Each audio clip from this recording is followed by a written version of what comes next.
All right, so you just read some notes that are explaining how to kind of work with a linear pattern, revisiting stuff that we covered last semester. Okay, and that's what we have right here. But I want to kind of talk a little bit about how this works in relation to an exponential pattern. Okay, because it doesn't quite work the same. So first, let's just take a peek at that linear pattern. So if we wanted to say, for example, the 100th term, we talked about the idea that, look, this is the second term, and every single time that I move to the next term, I'm adding 3. And I'm going to keep doing that.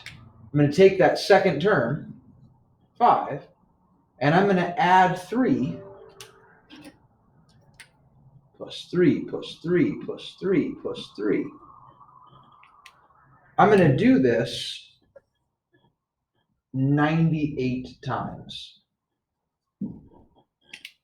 Okay, so this was the second term. So as I add, this is now the third term, the fourth term, the fifth term, the sixth term, and if I keep doing that over and over and over again, 98 times, I will get to the 100th term. And we've talked about the idea that if I were to write this, this would be 5 plus 3, 98 times. Okay, so 98 times 3 is 294. That gets us to 299, which is exactly what we had in that last example. Okay. But how does that relate when we're dealing with an exponential situation? Well, with an exponential situation, we have to pay attention to the same sort of thing. Okay, notice that, for example, let's say we're trying to find the 100th term.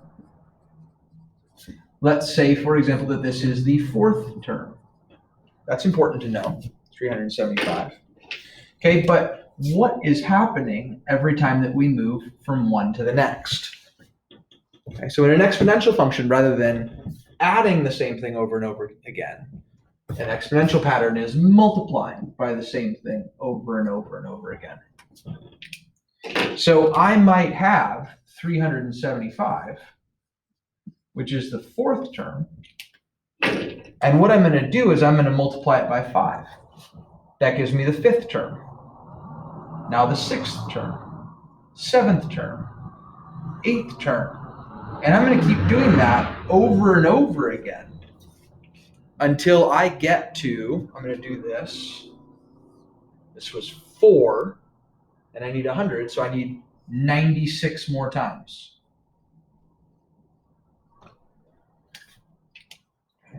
Now we rewrote plus 3 98 times into 3 times 98.